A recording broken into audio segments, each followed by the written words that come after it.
Hey everybody, and welcome back to Allison TV. And today we are going to be talking about ways to boost your self-esteem. If you haven't already, please hit that subscribe button and hit that notification bell so that you can see when I post another video. Also, don't forget to like and share this video. Let's get into it. So tip number one would be to not to place your value in the opinion of other people. Stop waiting on people to give you a rating, and if they give you a whack rating, then who cares? You can give them one back. It's not the end of the world. Their opinion doesn't matter. I remember watching Black Mirror, and one of the episodes, it's a show on Netflix, but one of the episodes, this girl was so obsessed. They had to give each other ratings, and you had to get so many ratings to be considered, I guess, popular or lit. She did a lot of things and wasted a lot of time for people that didn't matter. They not better than you. They not gonna like you anyway, especially if you're doing good.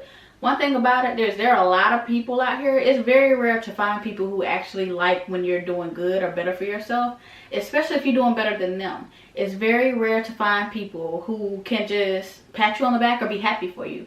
Most people are not going to like when you do good things or when you're in a good place or when you just simply happy, because they ain't happy. So stop looking for everybody else's opinion, because most people are fake anyway. I was listening to Joe Rogan's podcast, and he was talking about how he gets billions of listens on his podcast. He was talking about, like, if he says something that's just his opinion, he could have 99.999% of people who agree with what he's saying, who loves him, who are going to continue to support him. But that 1% that disagrees with him could equal to be 1 million people or 1 million listens. Like, now there's 1 million people in the world mad at you. So stop caring about how many people who don't like you, because there's so many people in the world and so many people who will love you for you. Find that group of people and love them forever. And people gonna downplay how lit you are anyway, especially if you're more lit than them.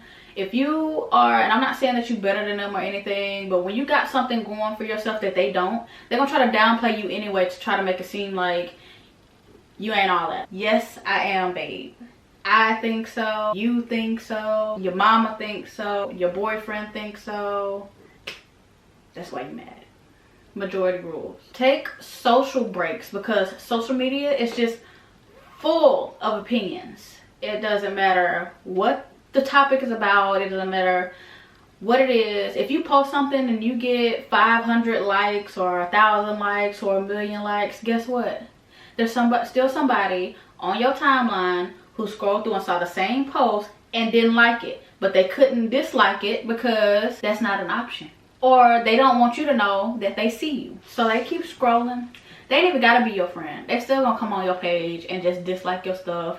They're gonna be looking on your page just like this.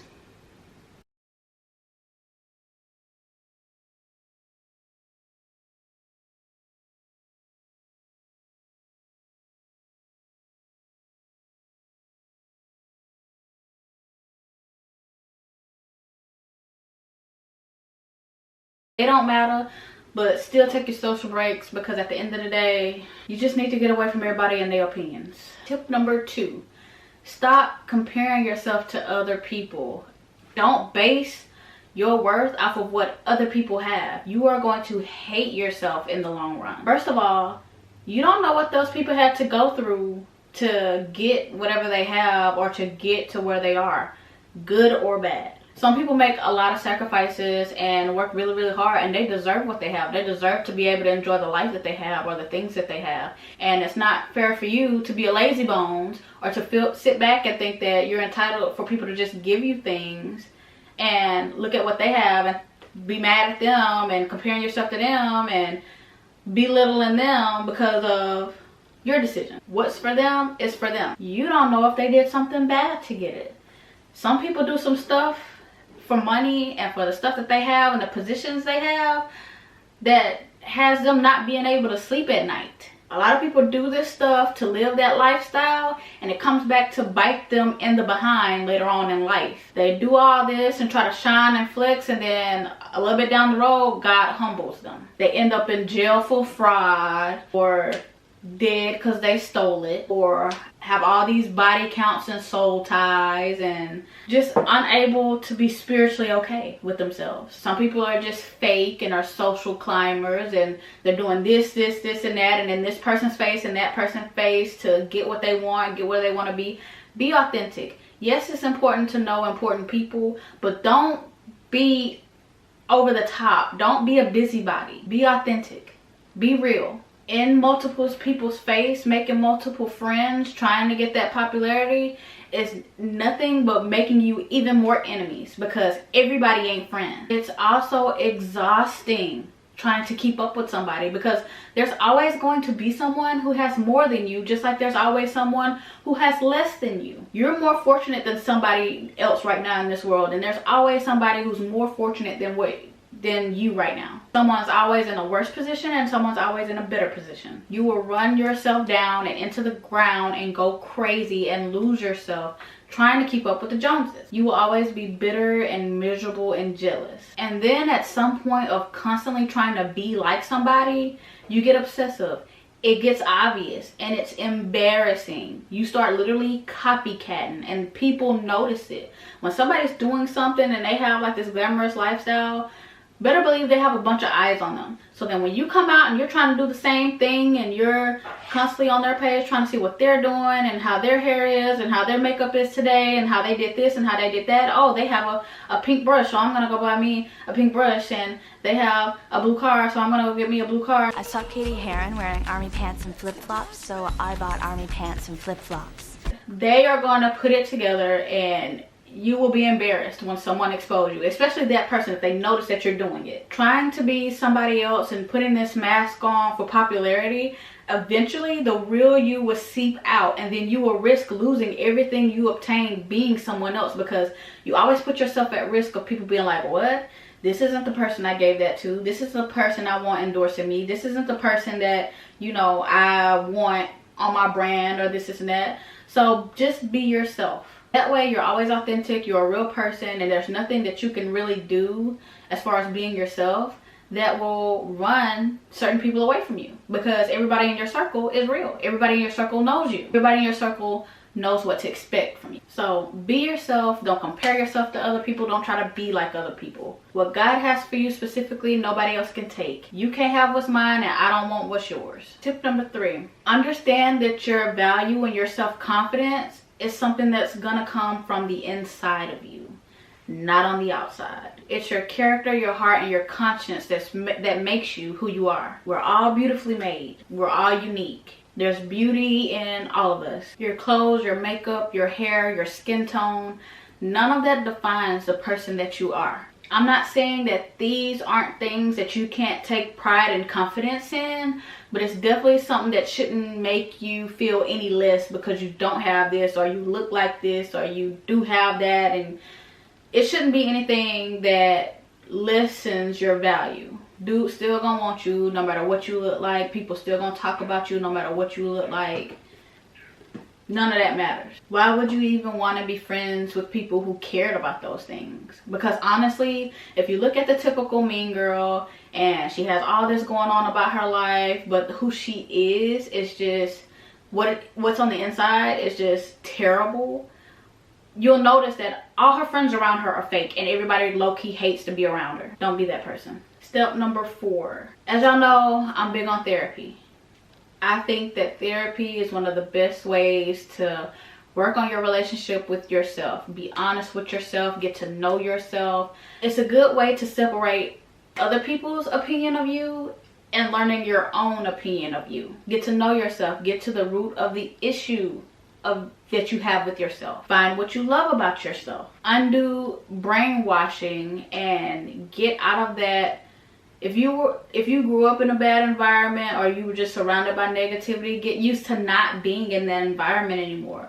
Because a lot of us will put up a defense wall and just treat people a certain way because of how we've been treated. When those people, that has nothing to do with those people. Undo the brainwashing. If you have been just always called ugly, or always called stupid, or always heard negative things about yourself, undo all of that. Therapy is a good way to learn how to undo all of that, or get to the root of it and figure out how can you get over it. The best thing about therapy is understanding that you're still gonna have those days where you just feel crappy, and it's getting through those days of learning that this is just a day for me, and understanding that it's not something that has to turn into a lifestyle. At the end of the day, if you're wanting other people to love you or just one person to love you, at the end of the day, you got to learn how to love yourself and be able to do those things for yourself. Step number 5, start using positive affirmations. Remind yourself of how important you are. Surround yourself with positive people who speak positive affirmations into you. Be the friend that gives positive affirmation. Give yourself reassurance, even in tough situations or bad situations. I remember my soccer coach used to tell me whenever she played soccer in high school that she would always mess up at least once in the game. And she used to always beat herself up about it or get really, really frustrated. But she learned that, okay, I know this is going to happen. I know that I'm going to do it at least once.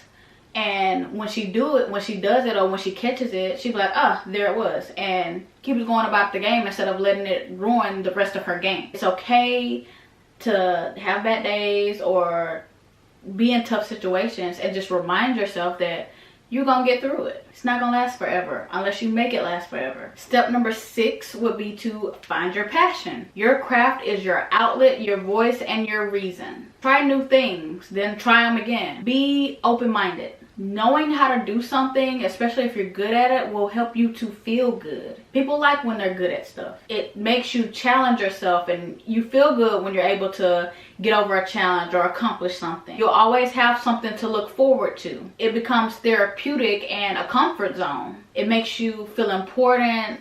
Some people will notice that you're good at this, and then you have people who are looking forward to your work, and that always feels good. Tip number 7.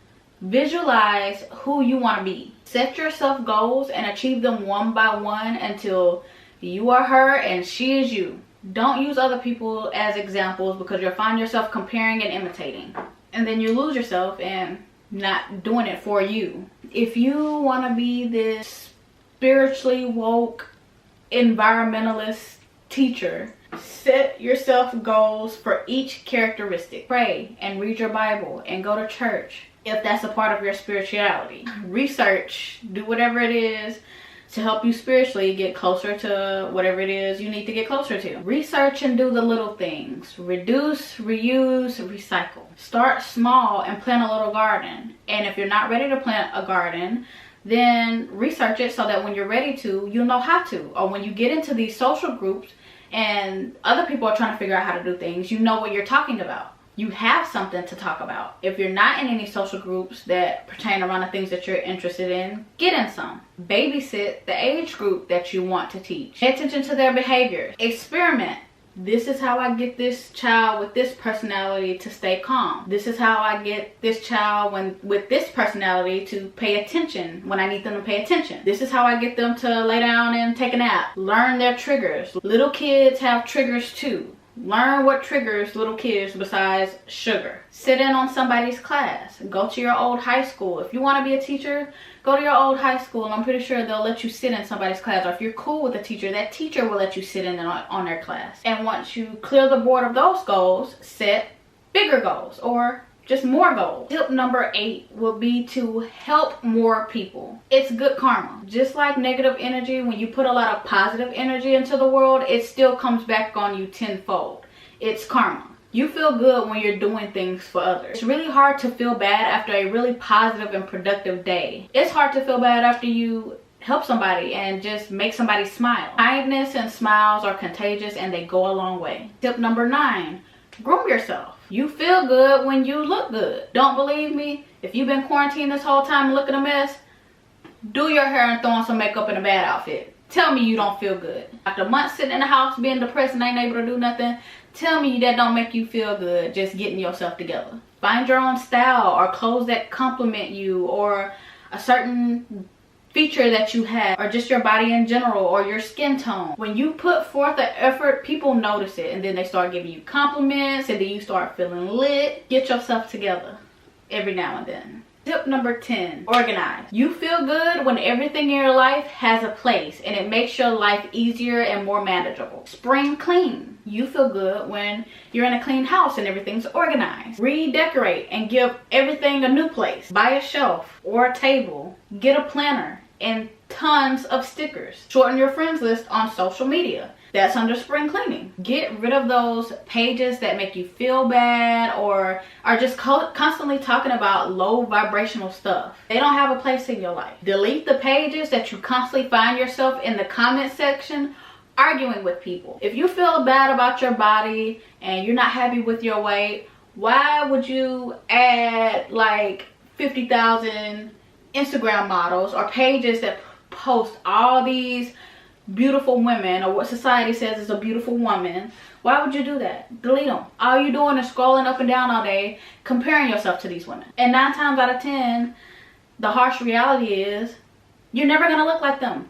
You definitely are never gonna be them. People that make you feel bad, block, unfriend, delete. Do what you need to do to help make yourself feel good. Hey guys, those are all the tips I have today in order to boost your self-esteem and make you feel good. If you have any other tips, please go in the comment section below and list them for other people to see and for me to see. Don't forget to subscribe and share this video for awareness, and I will see you guys in the next video. Bye.